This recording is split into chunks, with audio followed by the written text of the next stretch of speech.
Hey guys, welcome back to the explained section to examination series where we are covering the most important section from Indian Express, and that is the explained section for UPSC Prelims 2026.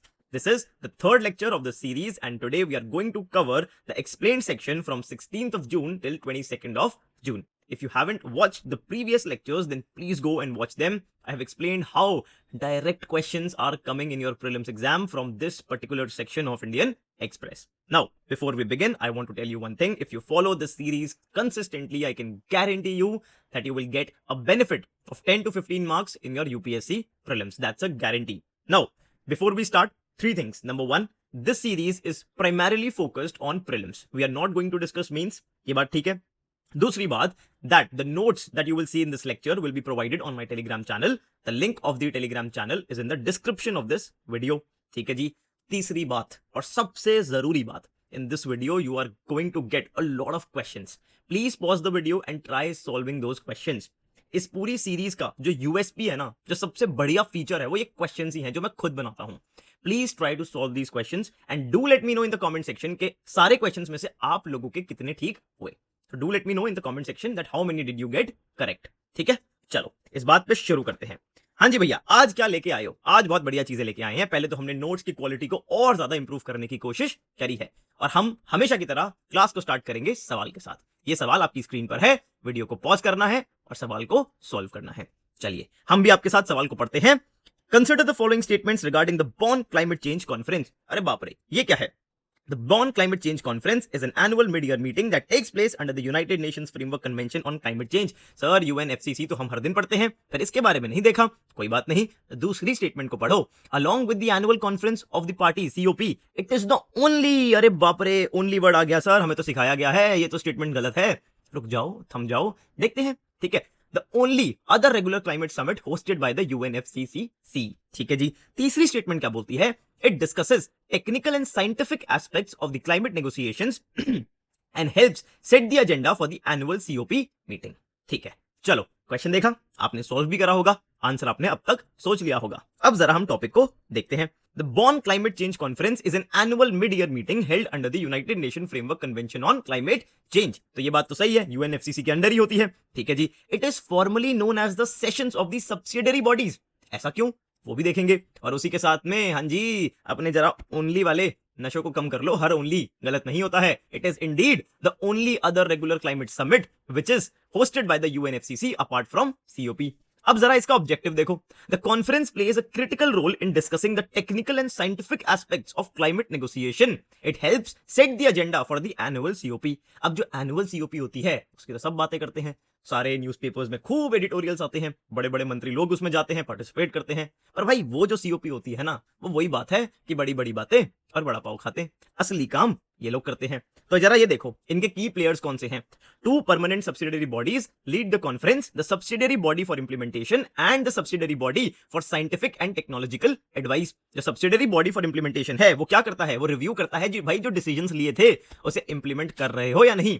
और दूसरी बात, जो दूसरी body है which is the subsidiary body for scientific and technological advice, वो gap को bridge करती है between the policy makers and the scientist. जो साइंटिफिक नॉलेज है और जो पॉलिसी मेकर्स हैं, उस नॉलेज के बेसिस पर वो सारी पॉलिसी बनाते हैं, तो उसके जो भी गैप है उसको ब्रिज करती है. तो इन दो बॉडीज का नाम याद रख सकते हो. उसी के साथ में the meeting is attended by the members of the subsidiary bodies which are the committees that assist UNFCC's governing bodies in implementing and reviewing climate agreements. वही बात जो हमने यहाँ पर पढ़ी थी. अब अगर हम सवाल को देखें तो हमें समझ आएगा. पहली स्टेटमेंट एकदम सही है. The Bonn climate change conference is indeed an annual mid year meeting that takes place under the UNFCCC. तो बिल्कुल सही बात है. Along with the annual conference it is the only other regular climate summit. बिल्कुल सही बात है. और तीसरा, it discusses the technical and scientific aspect. ये भी ठीक है. तो जवाब हो गया क्या? 1, 2 एंड 3 ओनली. ठीक है जी, चलो आई होप आपको मजा आया होगा. अगले टॉपिक पे चलते हैं. हाँ जी भैया, ये क्या है? अरे बाप रे, बहुत गर्मी लग रही है आजकल, हो भी रही है. ठीक है, अब ये देखो, why 57% of districts face extreme heat risk. अब ये देख के इग्नोर कर दिया है ना, ऐसा हम करते हैं.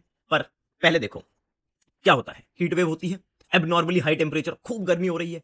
अब इससे क्या हुआ? ये तो हीट वेव हुई. हीट वेव से जो तुम्हारा इंटरनल बॉडी टेम्परेचर है वो बढ़ गया. इसको हम बोलेंगे हीट स्ट्रेस. क्या बोलेंगे? Heat stress. Heat stress occurs when the bodies internal temperature rises. ठीक है, तो हीट वेव से हुआ क्या? Heat stress. और अब हीट स्ट्रेस की वजह से आपको हो गई इलनेस, तो इसको बोलेंगे हीट रिस्क. ठीक है। तो भाई अगर आप हीट वेव में बाहर जाते हो, आपको हीट स्ट्रेस होता है और उससे आपको इलनेस हो सकती है, so then you are at heat risk. तीनों के बीच में जो डिफरेंस है उसको नोट करके रखना। और सबसे इंपॉर्टेंट बात है हीट इंडेक्स। अब हीट इंडेक्स क्या होता है, देखो, it is the combination of air temperature and relative humidity. अब यहां पर ये एक ऐसा पॉइंट है जो आपको कभी भी प्रीलिम्स में दिख सकता है। और ये पॉइंट क्या है, अगर कभी ह्यूमिडिटी यानी कि उमस ज्यादा होती है तो आपको एक्चुअली ज्यादा गर्मी लगती है। ऐसा क्यों? देखो, एक हो गया एयर का टेम्परेचर, गर्मी है, टेम्परेचर ज्यादा है, पर अगर ह्यूमिडिटी भी ज्यादा है ना तो आपको वो टेम्परेचर और ज्यादा लगेगा। कभी अगर आपने वेदर एप्स में देखा हो, देयर इज अ सेक्शन जो बोलता है what the temperature actually what it feels like. जो टेम्परेचर है what it actually feels like, है ना? तो उसका जो रिलेशन होता है वो ह्यूमिडिटी के साथ होता है। बिकॉज आपकी बॉडी आपको कूल डाउन कैसे करती है, जो स्वेट आता है आपको वो इवेपोरेट होता है। जब वो स्वेट इवेपोरेट होता है तो आपको थोड़ा कूलिंग इफेक्ट फील होता है। But now when the humidity is high, that evaporation process doesn't work, तो आपको और ज्यादा गर्मी लगती है। तो अब इस एक बात को याद रखेंगे that if humidity is high then the heat risk is also high. ठीक है, ये कॉन्सेप्ट को याद रखना। चलो आगे चलते हैं, जरा बात करते हैं किंग की। किंग कोबरा, ठीक है भाई, बड़ा ही यार मतलब मैग्निफिसेंट स्पीशी है। अब क्या था, पहले ना किंग कोबरा को एक स्पीशी मानते थे कि भाई सारे किंग कोबरास एक स्पीशी हैं। बाद में समझ आया कि ना ना ना ना ना, ये तो 4 डिफरेंट स्पीशीज हैं। तो यही बात यहां लिखी है। एंड ये बात भी याद रखना, it is the longest venomous snake. Venomous snake है ये, ठीक है। अब क्या बात बोली गई है कि भाई इनकी 4 डिस्टिंक्ट स्पीशीज हैं। तो जो इंडिया में, नॉर्थ इंडिया में स्पीशी मिलती है और जो वेस्टर्न घाट्स में मिलती है, वो दोनों स्पीशीज अलग हैं। ठीक है भैया, ये बात समझ आ गई। थोड़ा सा किंग कोबरा के बारे में पढ़ लेते हैं कि क्या क्या बातें हैं। 4 distinct species, IUCN status vulnerable. लेकिन अब ये भी डिबेट है कि अगर 4 डिफरेंट स्पीशीज हैं तो चारों का जो स्टेटस है वो भी अलग होना चाहिए। वेस्टर्न घाट्स वाले ज्यादा वल्नरेबल हैं, they might be highly endangered. तो इस बारे में डिबेट है, लेकिन as of now it shows that the species are vulnerable. CITES में अपेंडिक्स 2 एंड डब्ल्यूपीए 1972 के अंदर, वाइल्ड लाइफ प्रोटेक्शन एक्ट के अंदर शेड्यूल 2, ये बात रट लेना।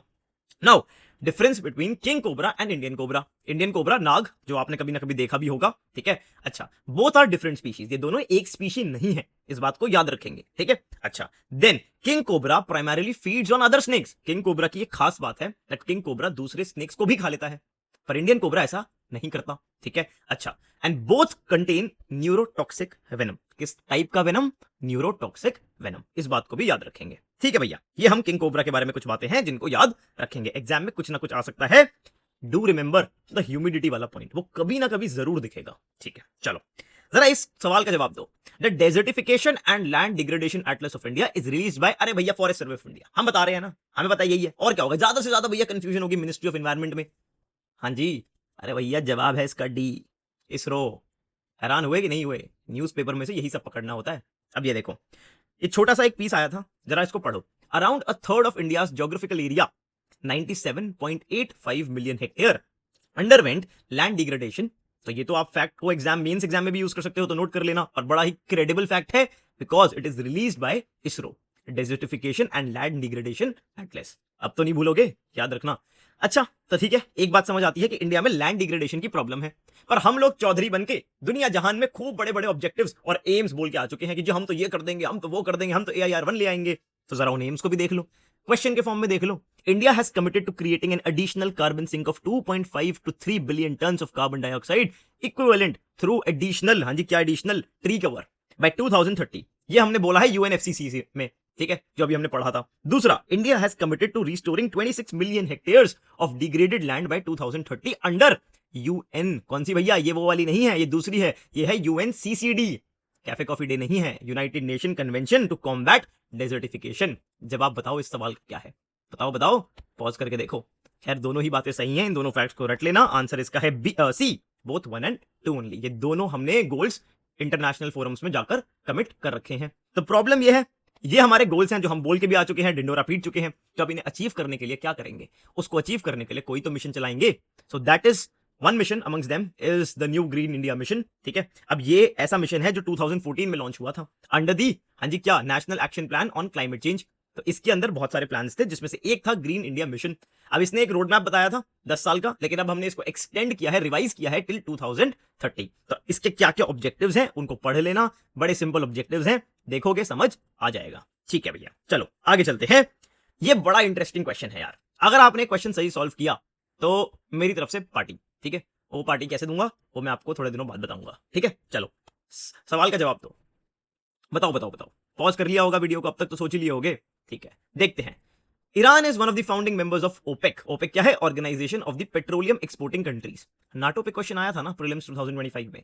ओपेक पे भी आ सकता है। नाटो पे क्वेश्चन क्यों आया था? पूरा यूरोप न्यूज में था तो नाटो पे क्वेश्चन आ गया। पूरा middle east west Asia news में है तो सबसे इंपॉर्टेंट बॉडी ओपेक, उस पर क्वेश्चन आ सकता है। दूसरी स्टेटमेंट देखो, no country has ever withdrawn its membership from OPEC. और तीसरी, OPEC is headquartered in Riyadh Saudi Arabia. हाँ भैया, थर्ड स्टेटमेंट तो ठीक है, फर्स्ट भी ठीक होगी, सेकंड तो भैया गलती होती है, ऐसी स्टेटमेंट तो नहीं होती, तो हम जरा आंसर इसके बेसिस पे दे देते हैं। ऐसा ही सोच रहे थे, जरा रुको अब देख लो क्या है। तो भाई ये तो आपको मालूम होगा, ओपेक क्या है? Organisation of the petroleum exporting countries, वो कंट्रीज जिनके पास खूब सारा बतेरा ऑयल है भैया। ठीक है, कोई बात नहीं, ठीक है। फाउंडिंग मेंबर्स 5 थे, नाम देख लो, Iran, Iraq, Kuwait, Saudi Arabia and Venezuela. Venezuela ये कहां से आ गए? साउथ अमेरिका वाले, याद रखना इस बात को, ठीक है। चलो, अब इनका मिशन क्या है वो भी आपको पता है, बड़ी अच्छी अच्छी बातें हैं, पढ़ लेना, कोई दिक्कत नहीं है। Secure, efficient, economic and regular supply of petroleum. ठीक है जी, मान लिया, ठीक है, सबका अपना प्रॉफिट मोटिव होता है। प्रेजेंट कंट्रीज ये हैं, 12 हैं, रट्टा मारना पड़ेगा। निमोनिक बताऊं, थोड़ा विवादित है तो भैया मेरे को गाली मत देना। निमोनिक तो भैया ऐसे ही होते हैं याद करने के लिए, उसमें कोई पर्पस नहीं होता, उनका कोई लॉजिक नहीं होता, तो कोई अपनी फीलिंग्स को हर्ट मत करना। मैंने तो भैया ऐसे याद किया था, अगर आप ध्यान से देखोगे मैंने जैसे याद किया था ऐसे किया था कि जी रियल रिया है। कौन है? रियल रिया, रियल आईडी से रिया आई है, ठीक है। अगर हम रिया की स्पेलिंग भी करेक्ट रखें तो रियल रिया है, जिसने दुबई के अंदर, आहा दुबई के अंदर यानी कि यूएई के अंदर एक मर्सिडीज खरीदी है। अगर आपको मालूम हो ना, एक मर्सिडीज की गाड़ी है जीएलसी, गूगल करके देख लेना, तो उसने वही गाड़ी खरीदी है जीएलसी। तो अगर आप ध्यान से देखोगे तो हमारा मतलब रियल, रियल से हमारा क्या मतलब है? रियल से हमारा मतलब है इक्वेटोरियल गिनी। रिया, दो तरह की रिया, अल्जेरिया एंड नाइजेरिया, इनको याद रखेंगे, दोनों अफ्रीका वाली हैं, तो ये भी याद रख सकते हो, रियल अफ्रीकन रिया। यूएई, यूएई तो याद रह गया। यूएई में उन्होंने क्या खरीदा? जीएलसी, गेबॉन, लीबिया और Congo. Gabon, Libya and Congo.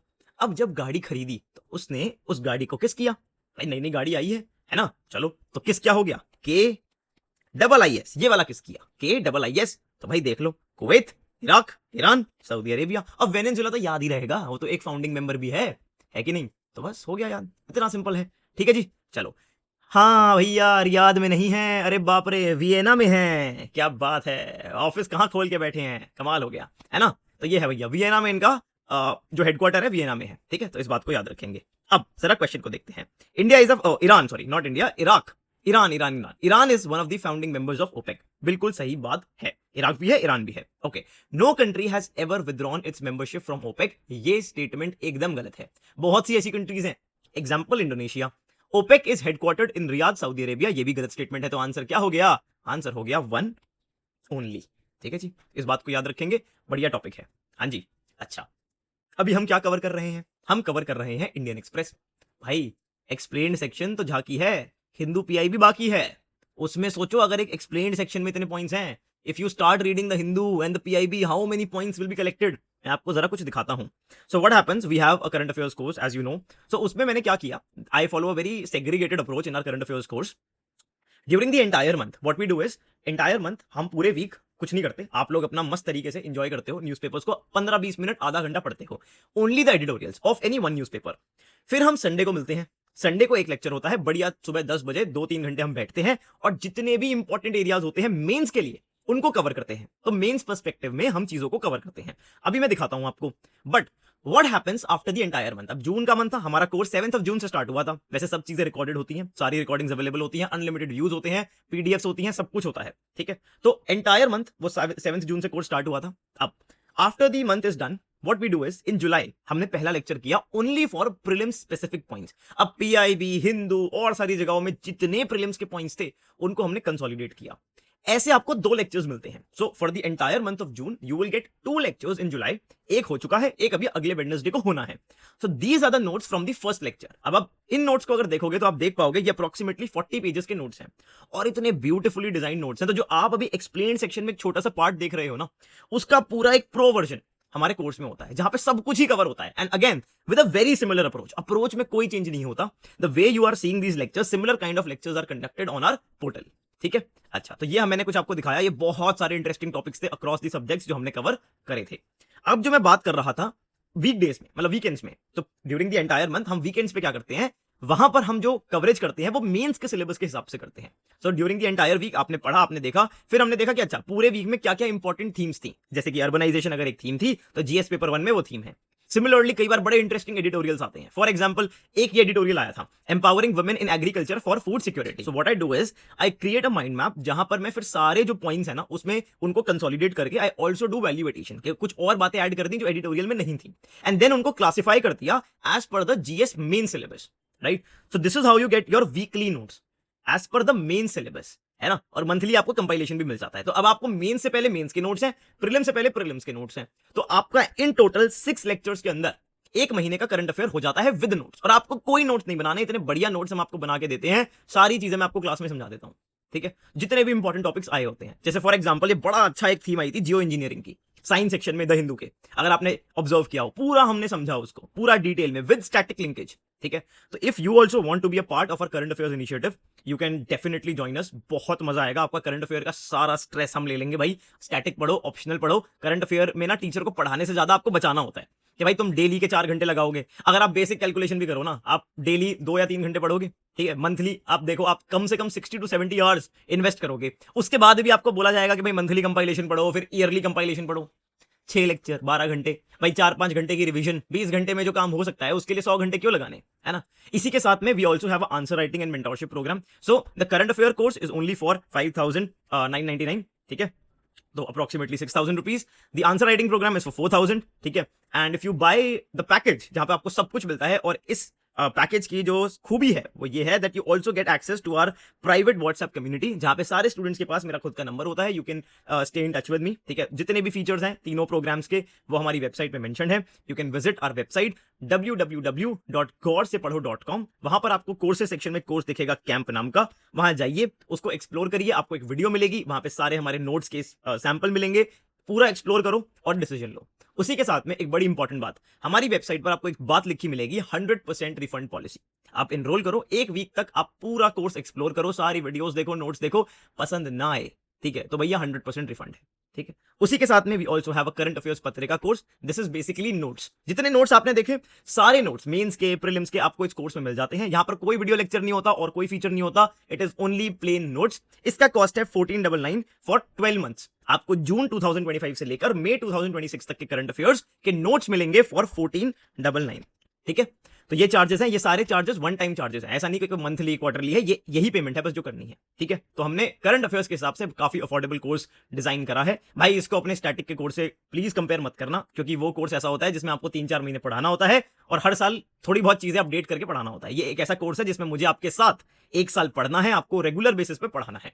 तो इसमें जो कमिटमेंट है वो किसी स्टैटिक कोर्स में नहीं होता है, and that is what justifies the price, ठीक है जी। तो अगर आपको मन है करंट अफेयर्स को एंजॉय करने का, एक पर्सपेक्टिव को चेंज करने का, then you can definitely consider being a part of our camp initiative. Also इस प्रीलिम्स में ना 20 questions were directly from our notes. Website पर पूरा प्रूफ वगैरह सब अटैच कर रखा है भाई। आई नो गंदा काम है, पर सब करते हैं तो करना पड़ता है। बाकी तो हमें अपनी क्वालिटी पे पूरा कॉन्फिडेंस है और हमारे स्टूडेंट फीडबैक्स उस बात को रीइंफोर्स भी करते हैं, ठीक है। चलिए आगे चलते हैं, कंटिन्यू करते हैं। जरा इस एक छोटे से टॉपिक को देखो, क्या है इसका नाम, नुरदूस अगरक। नुरदूस अगरक बॉर्डर किसके बीच में है, बस रट लो फटाफट। छोटा सा पॉइंट आया था, डायरेक्ट क्वेश्चन आएगा एग्जाम में। इसका बॉर्डर भाई ये है ईरान और अर्मेनिया के बीच में। ये जो कंट्री है ये है अर्मेनिया, और इसके बीच में एक छोटा सा बॉर्डर है, इसका नाम है नुरदूस अगरक। यहां से अभी इवैक्यूएशन हुई है तो इसलिए न्यूज में था। अब लगे हाथ कैस्पियन सी और ब्लैक सी की बॉर्डरिंग कंट्रीज को भी पढ़ लेना। यहां पर भी देखो रिया आ गई, रिया से बड़ा पुराना नाता है हमारा, ठीक है। चलो आगे बढ़ते हैं। तो इसका आंसर क्या हो गया जी, इसका आंसर हो गया ईरान एंड अर्मेनिया, ठीक है। चलो आगे देखते हैं। ये आया था topic nuclear non proliferation treaty. अब बात तो खाली हो रही थी नॉन प्रोलिफरेशन ट्रीटी की, पर मुझे लगा भाई क्यों, आपको सब कुछ ही पढ़ा दिया जाए। तो बढ़िया से नोट्स बना दिए हैं, न्यूक्लियर डिसआर्मामेंट पे जितनी ट्रीटीज हैं सब लिख दी हैं। कौन सी ट्रीटी कब हुई, उसका क्या पर्पस है, बस एक बात प्लीज याद रख लेना, इंडिया हैज नॉट साइंड और ratified any of the above treaties. Similarly जो मल्टीलेटरल एक्सपोर्ट कंट्रोल रिजीम्स हैं, जैसे कि न्यूक्लियर सप्लायर ग्रुप, उसी के साथ ऑस्ट्रेलिया ग्रुप, सब कुछ यहीं पर मेंशन कर दिया है। इसको भी एक बार आप देख सकते हो। सारे जो एकदम यार हटने वाले पॉइंट्स हैं, इसमें मैं क्या पढ़ाऊं, आपको रीड ही करना पड़ेगा मेरे को। तो आपको ये याद करना ही है इंडिया किसका मेंबर है किसका नहीं है। यूपीएससी ने क्वेश्चन भी पूछा था। और अब कमाल की बात देखो, थोड़ा सा अगर कॉन्सेप्चुअल क्लैरिटी है तो ये सवाल कितना आसान बन जाता है। क्वेश्चन पूछा था that what are the consequences of a country becoming the member of nuclear supplier group. उस टाइम पर ये क्वेश्चन आई थिंक 2018 में आया था। India wanted to be a part of nuclear supplier group but reject हो गया था। तो हम तभी तो पार्ट बनना चाहेंगे ना, when we will get access to the latest and most efficient nuclear technologies. But if you know one more thing, that India has always resisted joining the treaty on non-proliferation NPT treaty, so you will understand कि why will India become a part of a group जहां पर participate करके you automatically become a member of another treaty that you hate, है ना। तो contradiction है कि नहीं है। तो अगर आपको ये थीम मालूम है कि आजकल चल क्या रहा है, it was a very easy question, ठीक है। इसका आंसर क्या था, वन ओनली, ठीक है। चलिए, नाउ एयर इंडिया का प्लेन क्रैश हुआ था, उसी पे एक टॉपिक आया था अबाउट डीएनए एनालिसिस। अब बड़ा सिंपल टॉपिक था, पहले तो डीएनए के बारे में कुछ बातें, that it survives much better in cold, इस बात को याद रखना। इसीलिए फटाफट सैंपल्स को कलेक्ट करते हैं, and DNA from soft tissue degrades much faster than hard tissues, जैसे कि बोन एंड टीथ। ये दो बातें याद रखेंगे। अब इस डीएनए को एनालाइज करने के 4 मेथड होते हैं। क्या हमको ये मेथड पढ़ने हैं? नहीं, हम यहाँ पे डॉक्टर बनने नहीं बैठे हैं, आपको सिर्फ नाम याद होने चाहिए, दैट इज इट। ये नाम यूज में थे, ये किससे रिलेटेड थे। अगर आपसे कोई पूछ ले STR analysis is related to what, you should know it is related to DNA analysis, ठीक है। आगे चलते हैं, revision of GDP base year. अच्छा, जीडीपी के बेस ईयर को रिवाइज क्यों करना है? सिंपल शब्दों में, to get more accurate data, ठीक है सर। अच्छा, अब रिवीजन क्या हुआ है, रट लो। जीडीपी का 2022-23, इंडेक्स ऑफ इंडस्ट्रियल प्रोडक्शन का 2022-23, एंड उसी के साथ में कंज्यूमर प्राइस इंडेक्स का 2023-24। अब मैं आपको एक कमाल की चीज दिखाता हूं। ये है डेटा, मतलब एक आपके पास टेबल आई, बहुत सारा डेटा मेंशन था। इसको इंटरप्रेट कैसे करना है? एक बात होती है देख के आगे बढ़ गए, दूसरी बात होती है इसमें क्वेश्चन को ढूंढा। अगर हम 2-3 बातें याद रखें, नंबर 1, कौन सा एक ऐसा एरिया है which sector has the highest weightage, तो you will understand that the highest weightage goes to agriculture, forestry and fishing. एक बात ये याद रखनी है। दूसरी बात जो और पूछ सकते हैं वो ये पूछ सकते हैं that which service sector has the highest weightage. पहले वो कौन सा था? पहले था trade, repair, hotels and restaurants, 17.4। अब ये कम हो गया। So now the highest weightage goes to real estate, ownership of dwellings and professional service. पहले 10.7 था, अब 12.9 हो गया। अगर आप सारी सर्विसेज को देखोगे तो उसमें this sector has the highest weightage. तो ये बात पर क्वेश्चन बन सकता है। इस तरह से आप इस डेटा को एनालाइज कर सकते हो, ठीक है। ओके, ये बात हमने याद रखी। उसी के साथ में आर्टिकल ये भी बोलता था that why the base year was not changed during 2017-18 and then later because demonetisation हुआ था एंड देन कोविड आ गया था, तो वो एक करेक्ट पिक्चर नहीं देते, वो ईयर नॉर्मल ईयर नहीं थे, ठीक है। तो अब जो रिवीजन हुआ है वो इसलिए हुआ है। उसी के साथ में वो कंट्रोवर्सी भी है कि कुछ डेटा था जिससे गवर्नमेंट सेटिस्फाइड नहीं थी, तो इसलिए नहीं हुआ। बट आपको उन चक्करों में नहीं पढ़ना, आपको चक्कर में जिसके पढ़ना है वो है ये सवाल। फास्ट टैग के ऊपर सिंपल सा सवाल है, वीडियो को पॉज करो, जवाब दो। हाँ जी, FASTag is an electronic toll collection system managed jointly by NPCI, National Payments Corporation of India, and the National Highways Authority of India. दूसरी statement, it uses radio frequency identification, RFID technology. हाँ जी, ये कहीं और भी पढ़ी होगी आपने। पहली बात, इसका जवाब है बोथ 1 एंड 2, दोनों स्टेटमेंट एकदम 100% सही है। फास्टैग के ऊपर छोटा सा सवाल बन सकता है, मैंने बना दिया, आप इसको सॉल्व करोगे, आपको मजा आएगा, ठीक है। आई होप आपको वीडियो अच्छी लगी होगी, आपको काफी नई चीजें सीखने को मिली होंगी। यही पर्पस है इस सीरीज का, दैट डायरेक्ट क्वेश्चंस आते हैं दोस्त, है ना। अब अगर हम इसको रेगुलर फॉलो करेंगे, अब देखो आप 25-30 मिनट में ये लेक्चर खत्म हो जाता है और आपको कितनी नई बातें सीखने को मिलती हैं। अब अगर डायरेक्ट 4-5 क्वेश्चन एग्जाम में आ गए तो क्या बुराई है ना। बट अगर आप और कॉम्प्रिहेंसिवली पढ़ना चाहते हो, then you have a course. आप आइए, हम सिर्फ करंट अफेयर्स पढ़ाते हैं, इसलिए हम I have a very simple principle that excel in one thing. हम करंट अफेयर्स पढ़ा रहे हैं, हम चाहते हैं हम उसमें एक्सेल करें, फिर हम कुछ और सोचेंगे, ठीक है। तो आई होप आपको अच्छा लगा होगा। अच्छा लगा हो, do let me know in the comment section. Notes आपको टेलीग्राम पर मिल जाएंगे, वहां से जाकर डाउनलोड कर लेना, लिंक डिस्क्रिप्शन में मिल जाएगा, ठीक है। और अगर ये इनिशिएटिव अच्छा लग रहा है तो भाई प्रीलिम्स तक फॉलो अगर करना है तो चैनल को सब्सक्राइब तो करना ही पड़ेगा, है ना। तो चैनल को सब्सक्राइब कर लो, अपने दोस्तों के साथ शेयर कर देना। ऑल्सो अच्छा लगे तो कमेंट्स में मेरे को जरूर बताना भाई, मोटिवेशन मिलती है वीडियो बनाने की, ठीक है। बहुत सारा काम के बीच में भी I want to provide the best of the content. मतलब ऐसा नहीं है कि भाई हम यूट्यूब पे कंटेंट दे रहे हैं तो वो कैसा भी दे दिया, पैराग्राफ आपको बना के दे दिए। सारा कंटेंट खुद बनाता हूं अपने हाथ से, ठीक है। So I try to give the best content to our students, है ना। तो I hope you appreciate it. So that is it, enjoy and let's meet in the next lecture. All the very best, take care, जय हिंद।